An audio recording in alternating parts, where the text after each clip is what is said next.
family, and thence at last arrived the confines of Illyria, in exile with his wife. Weighted with woe, bowed down with years, their minds recalled the time when first disaster fell upon their house. Relating their misfortunes, Cadmus spoke.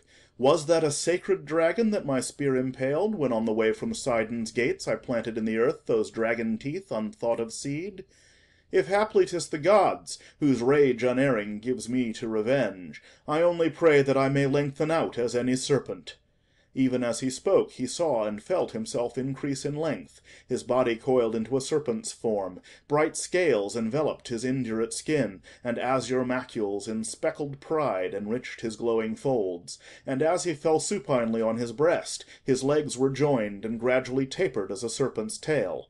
Some time his arms remained, which stretching forth, while tears rolled down his human face, not changed as yet, he said, "Hither, O hapless one! Come hither, my unhappy wife, while aught is left of manhood. Touch me, take my hand, unchanged as yet. Ah, soon this serpent form will cover me." So did he speak, nor thought to make an end. But suddenly his tongue became twin-forked. As often as he tried, a hissing sound escaped, the only voice that nature left him. And his wife bewailed and smote her breast. "Ah, Cadmus, ah! Most helpless one, put off that monster shape! Your feet, your shoulders, and your hands are gone, your manly form, your very colour gone, all is changed! Oh, why not, ye celestial gods, me likewise to a serpent shape transform?" So ended her complaint. Cadmus caressed her gently with his tongue, and slid to her dear bosom just as if he knew his wife, and he embraced her, and he touched her neck. All their attendants who had seen the change were filled with fear. But when, as crested snakes, the twain appeared in brightly glistening mail, their grief was lightened, and the pair, enwreathed in twisting coils, departed from that place, and sought a covert in the nearest grove. There, then, these gentle serpents never shun mankind, nor wound, nor strike with poisoned fangs, for they are always conscious of the past. The fortune of their grandson Bacchus gave great comfort to them, as a god adored in conquered India, by Achaea praised in stately temples. But Acrisius, the son of Abas of the Cadmean race, remained to banish Bacchus from the walls of Argos, and to lift up hostile arms against that deity, who he denied was born to Jove. He would not even grant that Perseus from the loins of Jupiter was god of Danae in the showering gold. So mighty is the hidden power of truth, Acrisius soon lamented that affront to Bacchus, and that ever he refused to own his grandson. For the one achieved high heaven, and the other, as he bore the viperous monster head, on sounding wings hovered a conqueror in the fluent air over sands, Libyan, where the Gorgon head dropped clots of gore, that, quickening on the ground, became unnumbered serpents, fitting cause to curse with vipers that infested land. Thence wafted by the never-constant winds through boundless latitudes, now here, now there, as flits a vapour cloud in dizzy flight, down looking from the lofty skies on earth, removed far, so compassed he the world. 3 times did he behold the frozen bears, times thrice his gaze was on the crab's bent arms, now shifting to the west, now to the east. How often changed his course! Time came when, day declining, he began to fear the night, by which he stopped his flight far in the west, the realm of Atlas, where he sought repose till Lucifer might call Aurora's fires, Aurora, chariot of the day. There dwelt huge Atlas, vaster than the race of man, son of Iapetus. His lordly sway extended over those extreme domains, and over oceans that command their waves to take the panting coursers of the sun, and bathe the wearied chariot of the day. For him 1,000 flocks, 1,000 herds over-wandered pasture fields, and neighbour tribes might none disturb that land. Aglint with gold, bright leaves adorn the trees, boughs golden wrought bear apples of pure gold. And Perseus spoke to Atlas, "O my friend, if thou art moved to hear the story of a noble race, the author of my life is Jupiter. If valiant deeds perhaps are thy delight, mine may deserve thy praise. Behold, of thee kind treatment I implore, a place of rest." But Atlas, mindful of an oracle since by Thamus the Parnassian told, recalled these words: "O Atlas, mark the day a son of Jupiter shall come to spoil, for when thy trees be'n stripped of golden fruit, the glory shall be his." Fearful of this, Atlas had built solid walls around his orchard, and secured a dragon, huge, that kept perpetual guard, and thence expelled all strangers from his land. Wherefore he said, "Begone! The glory of your deeds is all pretense, even Jupiter will fail your need." With that he added force, and strove to drive the hesitating alien from his doors, who pled reprieve or threatened with bold words. Although he dared not rival Atlas' might, Perseus made this reply: "For that my love you hold in light esteem, let this be yours." He said no more, but turning his own face, he showed upon his left Medusa's head, abhorrent features. Atlas, huge and vast, becomes a mountain. His great beard and hair are forests, and his shoulders and his hands mountainous ridges, and his head the top of a high peak. His bones are changed to rocks.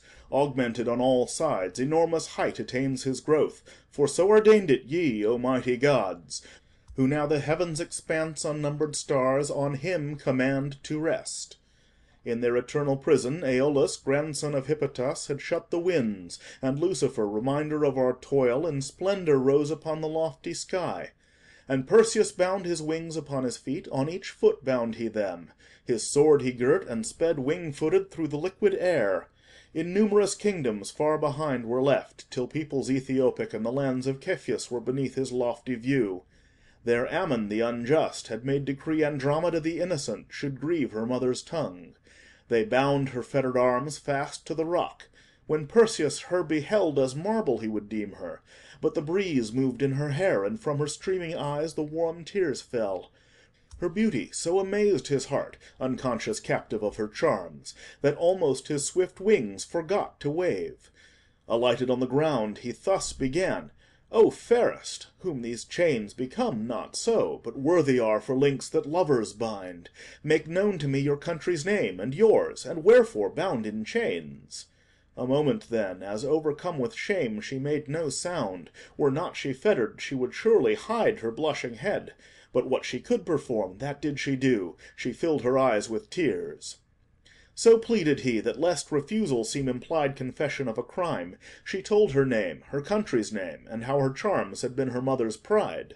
But as she spoke, the mighty ocean roared. Over the waves a monster fast approached, its head held high abreast the wide expanse. The virgin shrieked. No aid her wretched father gave, nor aid her still more wretched mother. But they wept and mingled lamentations with their tears, clinging distracted to her fettered form. And thus the stranger spoke to them: "Time waits for tears, but flies the moment of our need. Were I, who am the son of regal Jove, and her whom he embraced in showers of gold, leaving her pregnant in her brazen cell, I, Perseus, who destroyed the Gorgon, wreathed with snake hair, I, who dared on waving wings to cleave ethereal air, were I to ask the maid in marriage, I should be preferred above all others as your son-in-law. Not satisfied with deeds achieved, I strive to add such merit as the gods permit. Now, therefore, should my valour save her life, be it conditioned that I win her love." To this her parents gave a glad assent, for who could hesitate? And they entreat and promise him the kingdom as a dower. As a great ship with steady prow speeds on, forced forwards by the sweating arms of youth it ploughs the deep, so, breasting the great waves, the monster moved, until to reach the rock no further space remained than might the whirl of Balearic string encompass, through the middle skies, with plummet mould of lead. That instant, spurning with his feet the ground, the youth rose upwards to a cloudy height, and when the shadow of the hero marked the surface of the sea, this monster sought vainly to vent his fury on the shade.